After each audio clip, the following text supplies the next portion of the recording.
শুভেন্দুর কনভয়ে হামলার অভিযোগ, থানায় অভিযোগ তৃণমূল বিজেপি দুপক্ষেরই। চন্দ্রকোনা রোডে হামলার অভিযোগ শুভেন্দুর, পাল্টা বিজেপির বিরুদ্ধে হামলার অভিযোগ তৃণমূলের।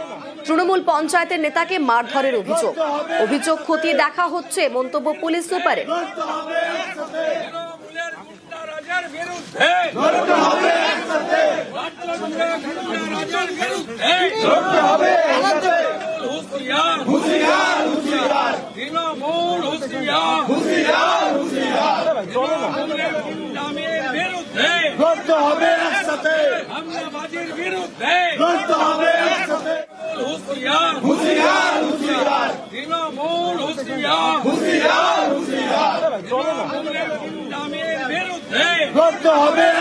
কমপ্লেন্ট হয়েছে, উভয় পক্ষেই কমপ্লেন্ট হয়েছে। আমরা এখনো ইনভেস্টিগেশনে আছি, যেহেতু কালকেই রাতে ঘটনা ঘটেছে। সবাই দেখেছেন কি হয়েছে না হয়েছে, ওখানে আমাদের সবাই মিডিয়া বন্ধুরা ছিল, পুলিশও ছিল। আমরা ইনভেস্টিগেশন করে আইন অনুযায়ী যা অ্যাকশন নেওয়া হবে আমরা ওটা করে নিই।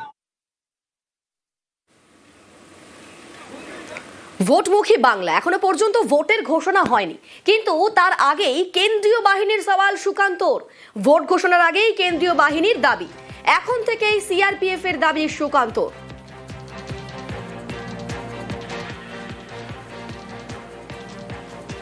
যখন আমাদের বিরোধী দলনেতা ঝাড়গ্রাম থেকে ফিরছিলেন প্রোগ্রাম করে, তারপরে তার উপরে আক্রমণ হয়। এই ধরনের গণতন্ত্রকে হত্যাকারী প্রয়াস ভারতীয় জনতা পার্টি মেনে নেবে না, কিন্তু বারবার এই ধরনের ঘটনা ঘটছে। বাড়ানোর চেষ্টা করবে, এটা নির্বাচন কমিশনের কাজ। সন্ত্রাস যেন না হয় তার জন্য যা করার তাই করতে হবে। প্রয়োজনে যদি এখন থেকে কেন্দ্রীয় বাহিনী নামাতে হয়, এখন থেকে কেন্দ্রীয় বাহিনী নামাতে হবে। বাহিনী দিয়ে গাজোয়ারির অভিযোগ তৃণমূলের। বিজেপির কর্মীরা দল বেঁধে তৃণমূলের ওখানকার পঞ্চায়েতের যিনি নেতৃত্ব ছিলেন তার উপরে গিয়ে চড়াও হয়েছেন, আক্রান্ত হয়েছেন তিনি। তার জন্য আমরা ওখানে এফআইআর দায়ের করেছি।